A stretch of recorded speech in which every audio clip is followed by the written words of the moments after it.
Dahil mukhang tapos na ang karamihan sa atin, magkakaroon ulit tayo ng mga katanungan patungkol sa ginawa ng gawain. So, first question is, ano sa mga 5 magalang na paraan ang inyong pinili? At ano naman ang mga inyong tanong halimbawa ng mga pagsasagawa na kaya pailalim dito? Sophia? Ang napili ko ay yung pakikisalamuha sa ibang tao. Ang napili kong mga halimbawa ng paraan ng pagsasagawa una, pag ako mamili, makakausapin. So, syempre, may mga tao bukas na namimili na, ay, ito lang po yung kaparehas mo na paniniwala, dito lang po ako makaka-relate, so ito lang po yung kakausapin ko. So, mali po yun, dapat po mag-improvement po tayo. Syempre po, pangalawa po, hindi lamang po sapat na huwag ka mamili na kakausapin mo. Dapat po, kausapin mo po sila kasi sa pamamaraan na po na yun, maaari magbukas na po sa iba pa po yung kultura at culture. Ayan, very good kay Sophia. Dapat hindi tayo magiging bias kung kanino tayo nakikipagpungyon o nakikipagsalamuha. Okay? Huwag maging bias.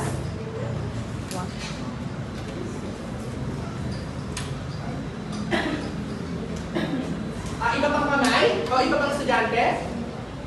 Okay, Kyo? So, ang pinili ko ay pag-may Spanish para sa So, ang paraan na ko ay pilitin ang iyong para sumami sa mga bagay na gawa na hindi ang Spanish kultura. Ayan, huwag tayong mamimilit ang ibang tao na sundin yung paniniwala natin or beliefs natin. Kasi gusto rin ba natin na yung isang tao, kaibigan natin, is sumasama lang sa atin kasi pinipilit natin? Hindi naman, di ba? Parang walang real connection pag ganun yung ginagawa natin. So, is what mamimilit?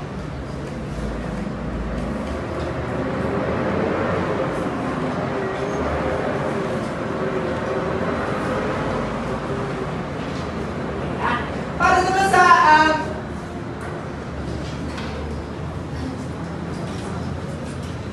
ayan. Para naman sa pangalawang okay. Jake? Ang aking napili paraan ay iwasan ang pangkalatang pananaw o stereotyping. Halimbawa o pagsasagawa, isipin at iwasan ang mga anumang lumalabas na masama sa ating bibig. Laging pakaisipin na may damdamin ng ibang tao. Think before you know. So sinasabi ni Jake na maging sensitive tayo pag nakikipag-deal tayo with other people, which is true naman talaga. Be sensitive. Sa pangalawang katanungan, nakalista na kayo, nakasulat na kayo ng mga paraan na gusto nyo. Alin naman dito yung ninanais nyo may isang buhay bilang grade 9 students? So, sa mga napili nyo, sa mga nasulat yung paraan, ano dito yung gusto nyo ma-put into practice pa? Okay? You know? Para sagutin ang katanungan niyan, kung meron tayong gusto i-practice pa, kasi yung pagkakaroon ng kamalayan sa sariling kultura. Dahil sa last 20% na tayo at grabe na yung modern device na meron tayo at yung mga bata, like katulad natin, hindi na kami nakapag-focus dun sa tayo simulaan yung history natin at ano yung kultura natin. If mapapasunan natin ito, which is mas maganda kasi mas napapayapong natin ang ating pagiging Pilipino at mas maganda rin na may kaalaman tayo kung saan tayo simula at kung sino yung mga nauna sa atin. Ayan.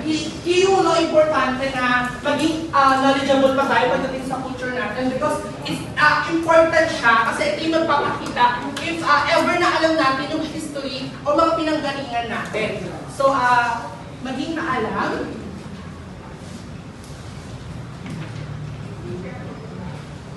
May gusto ba bang sumagot? Okay, teacher. Teacher, kahit po ba kayo nagbigay ng halimbawa ng pagtanggap ng kultura sa loob po ng classroom?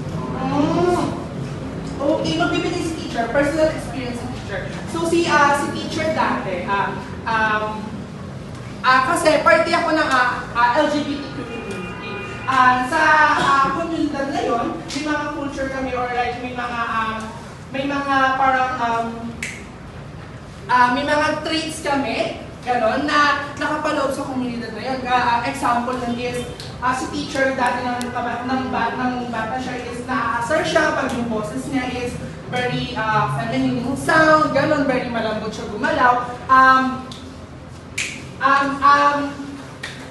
Ayun yung isa sa mga nag-experience sa teacher na kung saan parang hindi tinatanggap ng other people yung parang pinagmula ni teacher, kaya nagkakaroon siya ng pag-discrimina sa taong hindi tinatanggap yung culture niya. Nasagot ba, teacher? Sure, naranasan po ba yan sa loob ng classroom? Saan? Halls? Sa malls naman, luckily, I'm privileged enough na hindi ko pa siya na-experience. Pero sa classroom, yes, naranasan ko na siya. Ayan. Very good. So, sa pangatlong katanungan naman, dahil nakaisip na kayo ng mga paraan na nais nung isa buhay, ano naman ang mga hakbang na nais nung gawin para may isa buhay ito ng maayos? Ano yung mga steps na gusto nyo pang i-take para ma-make sure na mapuput into practice nyo na mas maigi o mas maayos yung mga naisip ng paraan?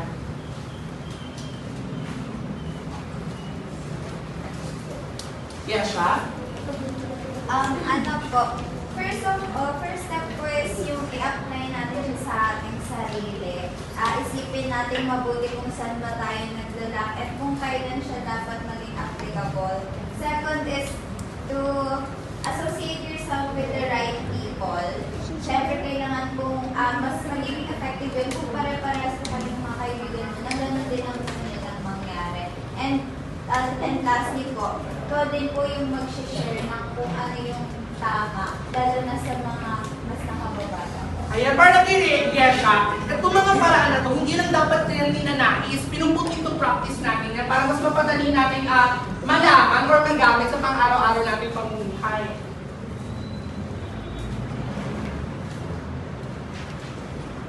Ayan, sa pang-apat na tanong, sa panahon natin ngayon, napapansin nyo ba sa inyong kapwa na naisa sa buhay nila itong mga paraan na ito? Yung mga sinulat na sa inyong papel, napapansin nyo ba sa kapaligiran nyo, sa mga klase nyo na ayoko si classmate, napuput into practice nyo itong naisip kong paraan. Jake? Sa tingin ko po ay hindi pa nila na ito-practice yung ganito kasi mas patuloy pa rin ang stereotyping sa ating society kung saan ay patuloy degrade, especially sa women and sa LGBT. Ayan, napapansin ni Jake na itong mga paraan na ito kasi hindi pa masyadong visible.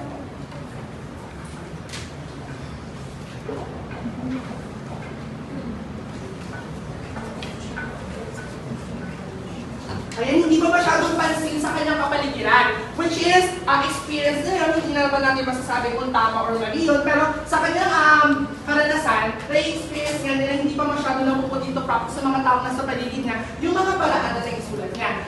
Next na tanong, paano nyo, bilang grade ng inklusibo, matutulungan yung kapwa nyo na maging maalam sa mga ganitong uri ng paraan? Ano yung mga steps nyo gagawin? Para ma-encourage sila na, yes, dapat tong may, okay, may tanong ka?